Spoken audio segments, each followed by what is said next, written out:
A Foz do Iguaçu começa hoje uma nova fase na gestão da iluminação pública. Após a conclusão dos trâmites legais, a concessionária IP Foz assume o parque luminotécnico do município por meio de uma parceria público-privada, uma PPP, no valor de 170 milhões de reais ao longo dos próximos 3 anos. E quem está aqui com a gente para falar dessa transição é o diretor de iluminação pública da Prefeitura, Pedro Rodrigues. Bom dia, Pedro, tudo bem? Bom dia, Cris. Bom dia, Guilherme. Bom dia, ouvintes. Pedro, vamos começar explicando o que é uma PPP? Que, assim, pela minha memória, esse termo não me representa muita coisa boa, porque já teve problema com essas parcerias públicos-privadas. Como é que funciona esse convênio? Isso, no passado a Prefeitura teve problemas mesmo, mais ou menos lá por 2013, 2014. Foi tentado aplicar essa modelagem de uma parceria público-privada, que é um sistema em que o parceiro vem para dentro de algum serviço, alguma atividade. Mas nesse novo formato a gente acredita que vai dar tudo certo, vai funcionar, até porque a nossa concessão, a nossa PPP, ela foi feita em parceria com a Caixa Econômica, com o Banco Mundial, com a Ernst Young, então a gente tem parceiros aí muito importantes que nos ajudaram a criar essa modelagem de parceria público-privada. Então é um modelo de concessão. Nesse modelo de concessão, a concessionária ela vai atuar por 13 anos. Então tudo isso foi muito bem trabalhado, muito bem pensado e muito bem organizado. A empresa também, o contrato, possui uma série de dispositivos que a gente pode acionar caso o serviço não seja feito com a qualidade, e nós acreditamos que esse serviço vai ser feito com muita qualidade. A empresa vencedora é uma empresa que já opera em outros 12 municípios, então assim, nós não estamos falando de uma empresa, de uma concessão, de um concessionário que seja novo, então ele já tem larga experiência. Ele também precisou gerar uma série de garantias ao contrato. Então, todas essas fases foram superadas e hoje nós chegamos justamente na melhor parte do processo, que é o momento em que a empresa passa a operar o nosso sistema de iluminação pública, e nós acreditamos que vamos ter muitas melhorias aí nos próximos dias. E o que muda a partir de agora? Basicamente muda tudo. Hoje o nosso sistema ele é misto, Hoje, até a data de hoje, o nosso sistema ele era misto, então a prefeitura ela comprava os materiais e fornecer para uma empresa terceirizada. A partir de agora, isso tudo vai ser feito pela empresa e a prefeitura vai passar a fiscalizar. Então, por exemplo, com relação ao nosso atendimento telefônico, o nosso atendimento telefônico ele funcionava só no horário comercial. A partir de hoje ele é 24 horas. Nós temos 2 aplicativos, tanto para iOS quanto para Android, para fazer o nosso atendimento e fazer a gestão. Nós temos também uma parte do nosso contrato que prevê a telegestão. Então, dependendo da região, em principais vias, o cidadão não vai nem precisar mais abrir o chamado para troca de lâmpada, Essa lâmpada ela vai ser, a partir do momento que ela queima, o sistema vai avisar e a empresa vai poder fazer essa substituição. E também nós temos a mudança aí do nosso parque de iluminação pública, que hoje ele tem mais ou menos 10% de iluminação em LED e ele vai passar a 100%. E nós acreditamos que nós vamos chegar aí a mais ou menos até 80% já em dezembro, que é um pedido que o prefeito fez para a gente vai lutar aí para conseguir. E do total da cidade, quanto por cento hoje tem iluminação pública, Pedro? Nós temos aí um trecho de 10% ainda da parte rural que tem alguns problemas. Isso também está previsto no nosso contrato. Nós estamos trabalhando para criar as extensões de rede, a gente fazer os ajustes. E todas essas questões que envolvem a iluminação pública, agora ela tem uma série de mecanismos e dispositivos para a gente checar a qualidade. Então, não é só a troca da lâmpada, é a qualidade da luminosidade. E isso vai ser checado pelos nossos fiscais. Então, a concessionária ela não vai apenas trocar a lâmpada e fazer a manutenção, ela vai gerar uma luminosidade melhor para a cidade toda. Você falou do atendimento, no caso de eu fazer algum pedido, alguma reclamação. Eu vou ser atendida por uma pessoa, por um robô, da prefeitura ou da empresa? Não, como é que vai funcionar? A partir de agora é a empresa que faz essa gestão do atendimento. Esse atendimento não é robótico, é um ser humano que vai fazer. E a gente tem pelo menos 4 outras opções que as pessoas podem fazer. Então, para a pessoa que tem dificuldade de telefone, esse tipo de coisa, ela pode ir pessoalmente na concessionária e fazer o pedido de troca de lâmpada. Então, nós temos um 0800, que é o 0800 410 0037, que funciona 24 horas por dia, 7 dias por semana. Fala de novo, fala devagar para quem quiser anotar, Guilherme? Então tá bom, vamos lá, é 0800 410 0037. Esse atendimento ele é 24 horas, 7 dias por semana. A gente tem também o atendimento presencial, que é na rua Urbano Costa Araújo, 129, no Parque Presidente 1. Fica atrás do Mufato Max ali da Costa e Silva. A gente também tem os aplicativos para iOS e Android, que é o IP Foz, e tem também o site da concessionária, que é o ipfoz.com.br. Ou seja, nós temos aí pelo menos 4 opções que a população agora pode entrar em contato com a empresa e fazer o seu pedido de troca de lâmpada. E tem mais ou menos uma ideia prevista de quanto tempo demora uma troca de lâmpada? Por contrato, nós temos a empresa tem de 6 a 12 horas para fazer esse atendimento. Geralmente ele dura, no tempo passado, na melhor fase, digamos assim, da iluminação pública, a gente fazia essa média aí de 6 a 12 horas. Mas o prazo é esse, até 24 horas o pedido ele tem que ser feito. E a partir de agora nós temos índices no contrato, então assim, a empresa ela é obrigada a fazer esse atendimento dentro desse período. E se não fizer, chega até vocês ou a gente tem que reclamar? Não, a gente tem, o nosso contrato ele tem uma série de dispositivos, inclusive nós temos um verificador independente, né, que é uma novidade no contrato de concessões. Então a gente tem um agente externo que também atua como fiscalizador do nosso contrato. Então nós temos a fiscalização da prefeitura e de um agente externo para fazer essa checagem. Então os índices que envolvem, por exemplo, a troca de lâmpada ou a demora nesse sentido vão ser pesados e vão gerar uma série de sanções para a empresa caso ela não cumpra. Mas essa não é a nossa expectativa. A nossa expectativa é de que a empresa cumpra tudo e que a gente siga aí para um atendimento de qualidade. Pedro, com relação a custos, né? Porque a gente sabe que assim, a gente tem muitas lâmpadas antigas aqui que acabam consumindo bastante energia e isso impacta, né, na tarifa. Tem alguma expectativa de redução de custos, algo no tipo aí, com a substituição para lâmpadas de LED? Tem sim, Guilherme, excelente pergunta. Inclusive, a nossa substituição, a troca de LEDs, ela não vai impactar no caixa da prefeitura, justamente porque a empresa ela vai ser remunerada pelo desconto.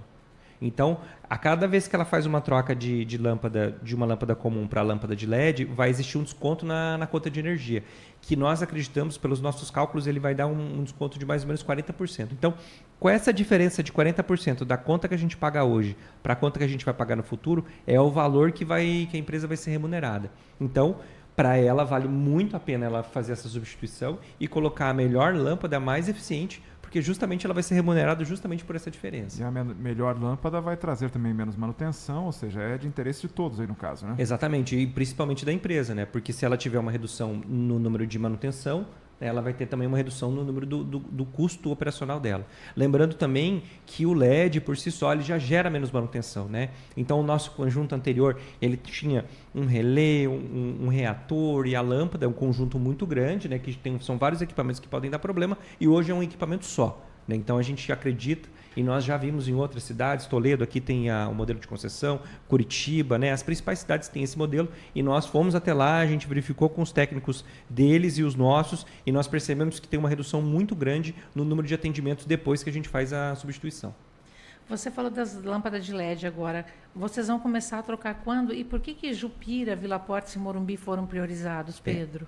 Nós vamos iniciar a substituição já em maio. A gente vai iniciar por esses bairros porque foram os índices que a gente levou em consideração, são os índices de segurança pública. Então, a gente levou em consideração índices de furtos e outros índices que geram ali nas proximidades, mas principalmente as questões que são relacionadas à segurança pública e foi por isso que a gente acabou escolhendo esses bairros.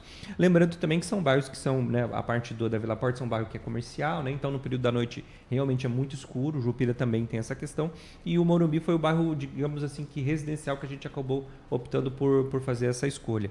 Mas é uma escolha técnica e, querendo ou não, por mais que uma região ou outra não tenha sido citada, né, a gente tem praticamente quase todas as outras, né, a região sul não citou, nem a Nordeste, não, Nordeste foi, nem a região Norte, por exemplo, não foi citada, mas a gente vai incluir isso tudo até o final do ano. Então, a pessoa que está ouvindo a gente agora, ela pode ficar tranquila que vai chegar a luz na frente da casa dela. Eu também quero a luz na frente da minha casa. A minha casa também, na frente da minha casa, não tem iluminação em LED, então também estou com essa expectativa para a gente ter essa nova iluminação em toda a cidade. Ô Pedro, aquela iluminação na República Argentina, que foi trocada há pouco tempo, porque não faz 5 anos, eu acho. Faz um pouquinho mais de 5 anos.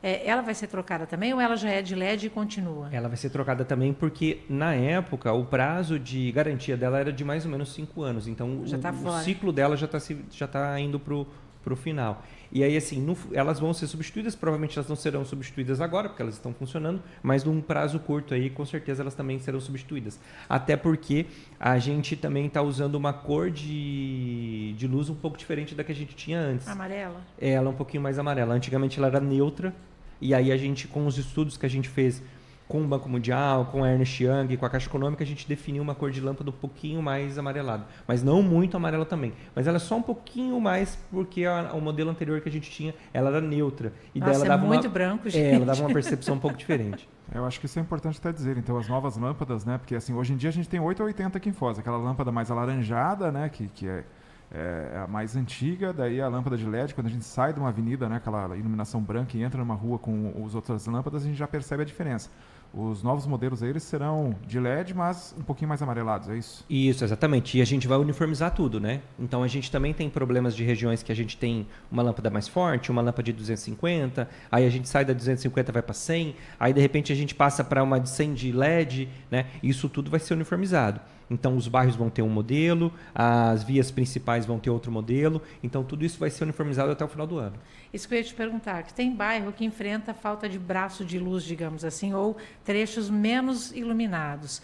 Vocês têm esse mapeamento ou a população precisa entrar em contato ou vem entrando em contato? Como é que funciona, Pedro? Não, a gente já fez esse mapeamento, a gente já conhece esses trechos. Inclusive, os últimos meses a gente passou em conjunto com a concessionária e com o verificador independente checando. Então, nós fizemos um censo, nós temos um censo atualizado de todas as lâmpadas, de todos os locais. Nós temos informações sobre todos os braços. Inclusive, esses braços que nós temos, nós vamos substituir todos eles. Então, é uma virada de chave para a iluminação pública. E como eu disse anteriormente, o que vale para a prefeitura como metodologia e medida é a luminosidade, né? Então a concessionária ela vai ter que aplicar a melhor luminária de LED para aquele local e a gente vai gerar, tem que ter uma luminosidade mínima naquele trecho. Então não é só ir lá trocar a lâmpada e virar as costas. A gente vai checar e ela vai ter que cumprir com os critérios que estão previstos no contrato. Esse investimento de 170 milhões em 13 anos, como é que vai ser aplicado isso ao longo do prazo, Pedro? A gente tem aí uma média aí de custo mensal de mais ou menos 750 mil. Então vai dar mais ou menos aí esses 700 milhões. Mas é claro, a iluminação pública ela demanda de uma série de fatores. A gente pode trabalhar com estações de rede, esse tipo de coisa, né? Então esse é o valor base do nosso contrato. Mas a gente pode fazer uma série de outras atividades aí e nós acreditamos que a cidade precisa. Como eu disse, nas regiões mais afastadas da cidade, na área rural, a gente tem ruas inteiras que não possuem nenhum tipo de iluminação e elas vão receber nos próximos anos. Que eu ia te perguntar, a gente pensa em iluminação pública só, o poste da minha rua está sem iluminação. Em que outros casos a gente aciona eles? Por exemplo, temporal, que está rolando um monte aqui. Caiu fiação, tudo, a gente aciona eles também ou aciona vocês? Nos casos de temporais, o ideal é que acione sempre a Defesa Civil. Tá. Então, nos momentos em que tem crises climáticas, esse tipo de coisa, todo o nosso atendimento ele é passado para a Defesa Civil e é a Defesa Civil quem controla. Então, a iluminação pública ela faz parte da Defesa Civil nesse momento. E aí, então, em casos de temporais, esse tipo de coisa, o ideal é que as pessoas procurem o atendimento da Defesa Civil e aí a Defesa Civil é quem vai direcionando as equipes para fazer o atendimento. Mas a gente atua sim, a gente atua em momentos de crise e uma série de demandas aí. A gente trabalhou durante muito tempo com poda de árvore, até porque a nossa equipe fazia poda de fuste. A gente tem uma série de serviços secundários. E esse é um outro serviço muito importante. A poda de fuste, muita gente não sabe que existe. O que é poda de fuste? A poda de fuste é aquela poda que é feita justamente para voltar a luminosidade da lâmpada. Então, às vezes, a árvore acaba atrapalhando ali um pouquinho a luminosidade. E esse serviço é um serviço da iluminação pública. Então, as pessoas vão poder acionar esse serviço pelo 0800, né? Então, se a pessoa está na frente da casa dela, ela vê que lá que a luminária está funcionando, mas ela está coberta ali por algum tipo de vegetação, ela pode acionar a gente. Não adianta chamar a Copel nesse caso, Exatamente, né? Tem que chamar a gente. Aí a Copel fica mais para esses serviços que envolvem aí a rede elétrica. Mas assim, de poda de fuste a gente faz a troca de lâmpada, a gente faz a manutenção das praças, campos de futebol, esse é um outro ponto também que a gente não cita, mas nesse contrato agora ele prevê que todos os campos de futebol são iluminação pública. Né? E isso é muito bom, porque hoje o atendimento para essas demandas não estava previsto no contrato anterior. Então a gente tem uma série de campos de futebol que não recebiam a atenção necessária. Né? Então, a partir de hoje, os campos de futebol, a manutenção desses campos, a pessoa pode solicitar pelo 0800 também. A minha pergunta é sobre isso mesmo. Como é que está a previsão aí para a iluminação de praças e áreas de lazer aqui em Foz? Porque eu sei que no novo contrato tem alguma coisa aí de melhorar a iluminação nesses pontos, né? Exatamente. A gente vai fazer a melhoria desses pontos, a gente já tem previsão para praças e a gente também tem uma coisa que a gente não fazia antes, que é a iluminação cênica.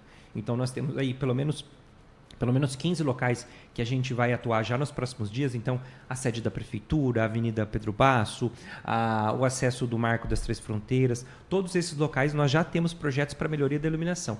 E essa iluminação ela é um pouco diferente da comum, né? Então, ela tem uma relação muito mais com o ponto turístico em si do que com a iluminação pública. Então, na sede da Prefeitura, a gente quer fazer ali embelezamento do prédio, é um prédio da década de 40, ele merece, né, ter todo um embelezamento. E a nossa ideia é essa. No caso ali do Marco das Três Fronteiras, nós preparamos uns postes que vão interagir junto com a ponte e com a própria roda gigante. Então, ela tem um desenho, a roda gigante fica fazendo um desenho. A ideia é que quando a pessoa acessa aquele local ali, ela também tenha, né, um movimento nesse sentido. Então, isso é muito importante para os turistas.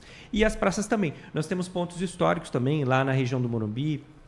Tem uma estátua lá também que a gente vai... Eu ia perguntar, no meio da avenida ali, aquele trecho vocês vão iluminar, vai ficar tudo iluminado Tá também? tudo iluminado, a estátua está prevista também, a gente tem a estátua do Getúlio Vargas aqui na Praça Getúlio Vargas também. Então, a iluminação cênica ali da Praça do Mitre, que a gente já tinha feito anteriormente, inclusive foi a primeira que a gente fez, ela já está com problemas, a gente vai restabelecer ela. Então, a gente tem uma série de locais aí que a gente vai atuar já nos próximos dias. Ô Pedro, e tem algum convênio com o DENIT para a rodovia das Cataratas? Nós não temos um convênio atualmente, mas assim, nós nos preparamos para assumir esses pontos que caso, né, que porventura o DENIT não consiga assumir. A gente sabe que a 277, o trecho pertence à EPR agora, né? A EPR é a concessionária, ela já está fazendo a manutenção nesse trecho, mas nós temos situações que são sui generis, né? Que envolvem as questões de fronteira. Vou dar um exemplo, a Ponte da Amizade. A Ponte da Amizade, a iluminação pública do município de Foz do Iguaçu, a prefeitura sempre fez a manutenção, mas não existe previsão para isso. No novo contrato a gente previu. Né? Que bom. Então a gente tem essas questões que a gente pode ser acionado para fazer esses atendimentos, tanto na Ponte da Amizade, quanto na Ponte da Integração e na Ponte da Fraternidade. Então essas 3 pontes estão previstas no nosso contrato e a gente pode atuar nelas. E a gente também tem trechos aí da própria perimetral. Eu conversei com o prefeito outro dia sobre isso e o que o prefeito me disse é o seguinte, que caso o DENIT não tenha interesse ou o DENIT não faça, né, a expansão necessária ali da iluminação nesse trecho, o município vai assumir. Que bom. Né? Então é uma demanda que o prefeito já passou para a gente, ele entende que a gente não pode deixar esses locais sem nenhum tipo de atendimento de iluminação pública, então a gente vai atuar caso o DENIT não atue. Pedro, para encerrar rapidinho o 0800 de novo para o pessoal que quiser anotar aí. Vou passar aqui, é o 0800 410 0037. Lembrando que agora ele é 24 horas por dia, 7 dias por semana. Já anotem esse número aí. Qualquer problema na iluminação pública no seu bairro, na sua rua, pode acionar esse número em 24 horas. Se não resolverem, manda mensagem para a gente que a gente vai incomodar o Pedro, né, Guilherme? A ideia é não incomodar, né? Mas estamos aí Tomara com essa que não, função. né, Pedro? Eu espero que sim. Muito obrigado a todos. Obrigadão, tá? Até mais. Conversamos com o Pedro Rodrigues, diretor de iluminação pública da Prefeitura de Foz do Iguaçu. Entrevista que estará disponível na íntegra daqui a pouco no nosso site cbnfoz.com e no YouTube Rádio CBN Foz.